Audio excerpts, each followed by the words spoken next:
வணக்கம். திண்ணைக்கு வந்த சொந்தங்களுக்கு என்னுடைய அன்பான வரவேற்புகள். இன்றைக்கி திண்ணையில் இன்னொரு சுலபமான சமையல் செய்முறை. இன்றைக்கி நம்ம பார்க்க போகிறது தென் தமிழ்நாட்டில், அதாவது குறிப்பாக திருநெல்வேலி, தூத்துக்குடி, நாகர்கோவில் இந்த பகுதிகளில் ரொம்பவும் பிரபலமான விவிகா அல்லது இனிப்பு இட்லி. பாரம்பரியமான இந்த இனிப்பு இட்லியை ரொம்ப சுலபமான முறையில் எப்படி பண்ணுறதுன்னு இன்றைக்கி செய்முறையில் பார்க்க போகிறோம். வழக்கமான முறையில் பச்சரிசி சேர்த்து அரைச்சி தயாரிக்கிற இன்னொரு விவிகா செய்முறையும் நம்ம சேனலில் இருக்குது. அதோட லிங்க் டிஸ்கிரிப்ஷனில் கொடுக்குறேன், தேவைப்படுறவங்க பார்த்துக்கலாம்.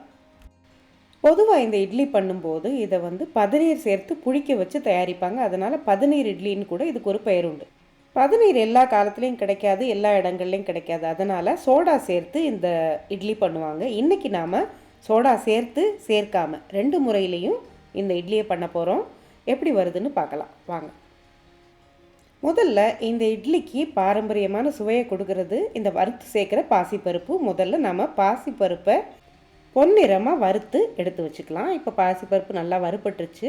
இப்போ அதை வேறு ஒரு தட்டுக்கு மாற்றி வச்சுட்டு இப்போ நாம் இந்த இட்லிக்கான மாவு தயாரிக்கலாம். நம்ம சுலபமான முறையில் இனிப்பு இட்லி தயாரிக்க போகிறோம். அதுக்கு நம்ம வீட்டில் இருக்கிற இட்லி தோசை மாவு 1 கப் எடுத்துக்கோங்க. ரொம்ப புளிச்ச மாவில் இந்த இட்லி பண்ணால் நல்லா இருக்காது. அதனால் ரொம்ப புளிக்காத மாவு, அதாவது முந்தின நாள் ஆட்டின மாவாக இருந்தால் ரொம்ப நல்லாயிருக்கும். இந்த 1 கப் இட்லி மாவோடு நான் 3 டேபிள் ஸ்பூன் அளவுக்கு ரவை சேர்த்துருக்கேன். முதல்ல இந்த மாவையும் ரவையையும் கலந்து நம்ம ஒரு 15 நிமிஷம் ஊற வைக்க போகிறோம். அதாவது இந்த மாவில் அந்த ரவை ஊறி வரணும்.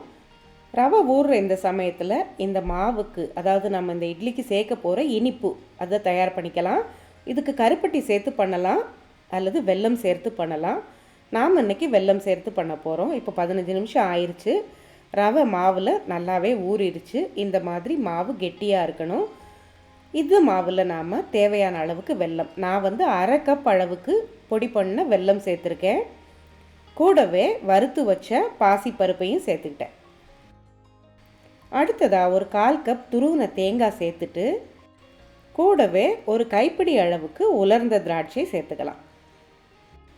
அடுத்ததாக ஒரு 7-8 முந்திரியை ஒடிச்சு சேர்த்துட்டு நாம் இந்த மாவை வெல்லத்தோடு நல்லா கலக்கிற மாதிரி கலந்துக்க போகிறோம். வெல்லத்துக்கு பதிலாக நீங்கள் நாட்டு சர்க்கரை கூட சேர்த்துக்கலாம். இப்போ பாருங்கள், மாவு இந்த பதத்தில் இருக்குது. கொஞ்சம் கெட்டியாக இருக்கிற மாதிரி இருக்கிறதால இதில் நான் 1 டேபிள் ஸ்பூன் அளவுக்கு மட்டும் தண்ணீர் சேர்க்க போகிறேன்.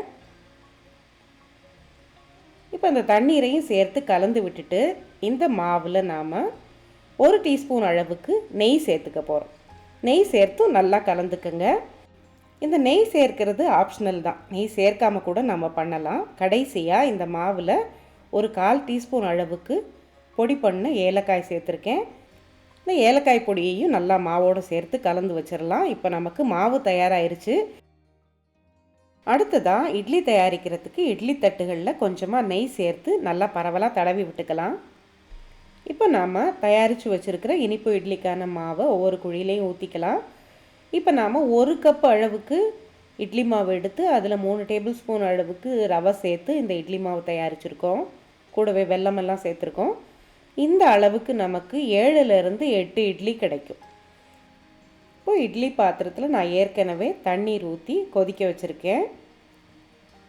தண்ணீர் கொதித்த பிறகு இந்த இட்லி தட்டுகளை தூக்கி நீங்கள் இட்லி பாத்திரத்தில் வச்சிங்கன்னா 10 நிமிஷத்தில் நமக்கு இட்லி தயாராகிரும். இப்போ நாம் சோடா உப்பு சேர்க்காத இட்லி தயாரிச்சிருக்கோம். அடுத்தது சோடா உப்பு சேர்த்து எப்படி வருதுங்கிறத பார்க்கலாம். இப்போ பாருங்கள், இட்லி நல்லாவே வெந்துருச்சு. இப்போ நாம் அடுத்த முறையிலையும் இட்லி தயாரிச்சுட்டு அதுக்கப்புறம் சுவையிலையும் தோற்றத்துலையும் என்ன மாதிரி வித்தியாசம் இருக்குது அப்படிங்கிறத நம்ம பார்க்கலாம். இப்போ இட்லி தட்டில் ஏற்கனவே நெய் தடவி வச்சுருக்கேன். அதில் நாம் தயாரித்து வச்சுருக்கிற இந்த சோடா சேர்த்த இட்லி மாவை நம்ம ஊற்றிக்கலாம். தண்ணி கொதித்து நல்லா ஆவி வந்துட்டுருக்கு. இதுவும் ஒரு 10 நிமிஷம் வெந்தால் நமக்கு தயாராகிரும். இப்போ நான் 1/4 டீஸ்பூன்லேயும் பாதியை விட குறைவாக தான் நான் சோடா உப்பு சேர்த்துருக்கேன். அதாவது கிட்டத்தட்ட ஒரு பிஞ்ச் அளவுக்கு தான் சேர்த்துருக்கேன். இப்போ பாருங்கள், இட்லி நல்லா மிருதுவாக நல்லா பொங்கி வந்திருக்கு. உள்பக்கமும் சின்ன சின்ன துளைகளோடு நல்லா வெந்திருக்கு. சோடா சேர்க்காத இட்லியும் ஓரளவுக்கு பொங்கி இருக்குது. ஆனால் அதில் இந்த சின்ன சின்ன துளைகள் மட்டும் இருக்காது. ஆனால் சுவை ரெண்டுமே பிரமாதமாக இருக்குது. 2 முறையும் நீங்கள் செய்யலாம். உங்களுக்கு எந்த செய்முறை பிடிச்சிருக்கோ அந்த முறையில் நீங்கள் செய்து பார்த்துட்டு உங்களுடைய கருத்துக்களை மறக்காமல் கமெண்ட்டில் சொல்லுங்கள். இன்னொரு அருமையான சமையல் குறிப்போடு அடுத்து ஒரு பதிவில் சந்திக்கலாம். நன்றி.